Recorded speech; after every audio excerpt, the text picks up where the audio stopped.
Eh oui, quand mes ennemis me persécutent, mon Dieu soit à côté de moi.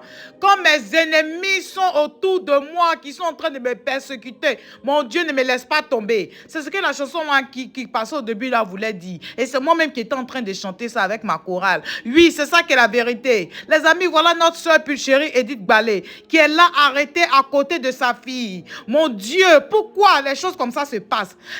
Sa fille, sa fille qui a 25 ans, les amis, est sortie de son silence. Elle est sortie de son silence, les amis. Je vais vous lire le post de sa fille. Eh oui, je vais vous lire ça. Eh oui, le post nous dit ceci. Je suis Déborah Kassi, une jeune femme ivoirienne de 25 ans, consultante en immobilier et fille aînée de Pulchérie Edith Ballet, activiste des droits humains et leader de la société civile. Les amis, comme je vous le dis, voilà le témoignage de sa fille. Depuis 3 mois, la principale figure de la société civile ivoirienne qui dirige Alternative citoyenne ivoirienne, Pulchérie Edith Ballet, a été à nouveau conduite le 22 août 2022 dans les geôles de la sinistre Maka, la prison civile d'Abidjan. La fille nous dit ceci. J'ai vécu la première arrestation de notre mère, 8 mois à la maison de correction et d'arrêt d'Abidjan, très difficilement, ainsi que toute la famille. Ça a été dur pour nous de savoir que notre maman chérie était en prison pour avoir défendu la Constitution. C'était une atteinte intolérable à tout simplement ses droits humains. Oui, et nous ne pouvions pas la voir durant tout ce temps. J'ai malheureusement perdu 2 ans de mon cursus universitaire. Donc là, les amis, c'était la première arrestation de sa maman. Maintenant, témoignage au niveau de la deuxième arrestation de sa maman. Eh oui, plus de 100 jours de prison ne nous a pas surpris. Mais la méthode employée fut quand même très basse. Pulchérie Edith Ballet recevait des menaces tous les jours.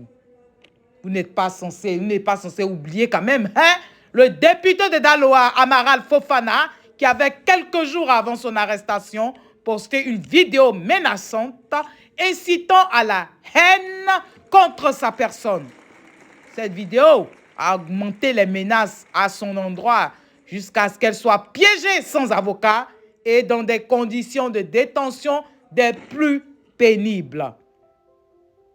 Venons maintenant aux conditions de détention. Eh oui, les conditions de détention actuelles sont difficiles et constituent une torture morale. Eh oui, une torture morale. Car personne, à part moi, fille de 25 ans qui parle, elle dit personne, à part moi et les avocats, n'est autorisé à la voir. Ainsi, ma tante, une Ballet comme elle, a déposé une demande le 31 octobre sans suite jusqu'à présent. Et là, nous sommes en décembre 2022. Nous sommes déjà mi-décembre 2022, les amis. Nous sommes déjà le 20 décembre 2022. Donc, je veux dire qu'il y avait quoi? Deux mois, depuis le 31 octobre. 2 mois, rien. Elle a fait une demande pour pouvoir voir sa nièce. Rien, ok? À la maison d'arrêt et de correction d'Abidjan, Maka, également. Même les prisonnières et gardes pénitentiaires n'ont pas le droit de lui parler ou de lui venir en aide, sous peine d'être sanctionnés. Vous entendez ça?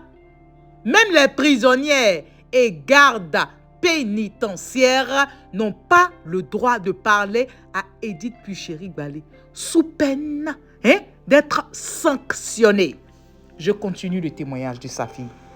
Revenons sur les preuves dans le dossier. Le poste nous dit ceci. Sur le fond, aucune preuve n'a été apportée à son dossier jusqu'à présent et cette situation ressemble plus à un kidnapping dictatorial qu'à autre chose. Je demande aux autorités ivoiriennes ainsi qu'à l'opinion internationale de faire prévoir la démocratie, l'état de droit et les droits humains qui, chez nous en Afrique, ne sont plus que des slogans très loin de la réalité. Nous demandons donc l'annulation de toute procédure judiciaire et sa libération immédiate. Je reprends la partie. Sa fille nous dit ceci. Et je reprends.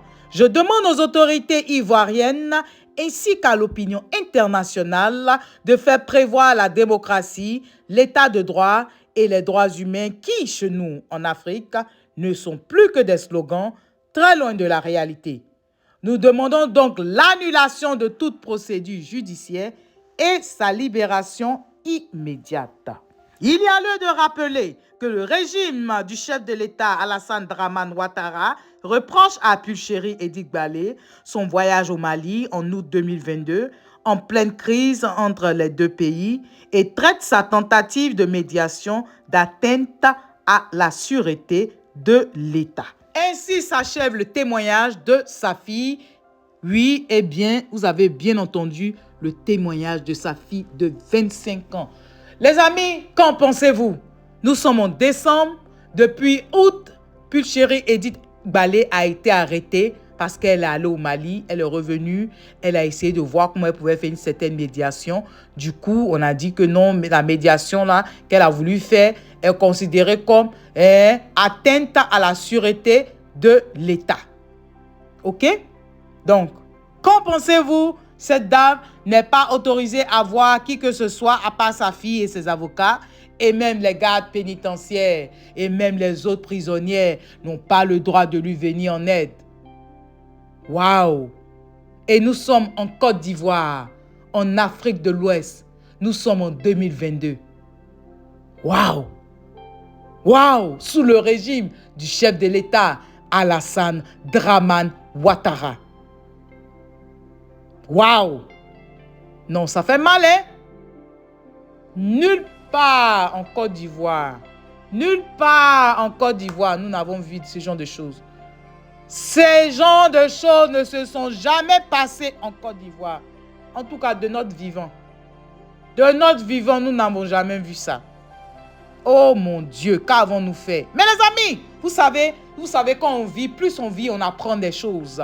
Donc, cette situation de Edith Pulchéry Balé ne doit pas nous mettre en bas, ne doit pas nous décourager, ne doit pas nous enlever cet esprit-là de solidarité, l'esprit de vouloir avoir une Côte d'Ivoire nouvelle. Ça veut dire une Côte d'Ivoire avec des mentalités différentes, une Côte d'Ivoire où les Ivoiriens savent où ils s'en vont, une Côte d'Ivoire qui est loin de la médiocrité, qui est loin des buzz, une Côte d'Ivoire où chacun sait que s'il se réveille le matin, il peut aller travailler, pas forcément travailler pour quelqu'un, mais même s'il a son champ, il sait que quand il va vendre ses vivres, il pourra récolter quelque chose de ses vivres. Il sait qu'ici, il va à la pêche, il pourra vendre ses poissons comme il se doit. Il sait que s'il vit dans une maison, quelqu'un ne va pas venir le déguerpir pour dire qu'on veut construire le métro. Ne va pas venir dire que non, on a vendu ça aux Marocains. Ne va pas venir dire qu'on a vendu à ceci, on a cela. Quelqu'un ne va pas venir dire que non, ce terrain ne lui appartient pas. Oh mon Dieu, nous rêvons de cette Côte d'Ivoire nouvelle. Vraiment, vraiment, vraiment, courage à ces enfants. Courage à ces enfants. Dieu merci, elle a une fille de 25 ans. Prends soin de tes frères et sœurs. Prends soin d'eux. Vraiment, prends soin d'eux. C'est pas facile, hein? Mais c'est Dieu même qui a permis à ce qu'elle ait une fille de 25 ans. Courage à vous. Courage à vous. Un jour, il fera jour. Sur ce, les amis, moi, je vous laisse. Et toi, si tu es nouveau par ici, je te dis bonne arrivée. Merci d'être là. Et je dis merci beaucoup, beaucoup, beaucoup aux anciens. Et que Dieu continue de vous bénir. Les amis, on se dit à tout à l'heure. Bye bye, les amis. Bye. Olé, on y va! Olé, que! Olé que, ça va aller, les amis, on garde espoir. Le pays que nous habitons s'appelle la Côte d'Ivoire. Et ses habitants sont des Ivoiriens. Nous sommes des enfants ivoiriens. Enfants ivoiriens. Mambo, oléléya. Mambo, oléléya. Mambo.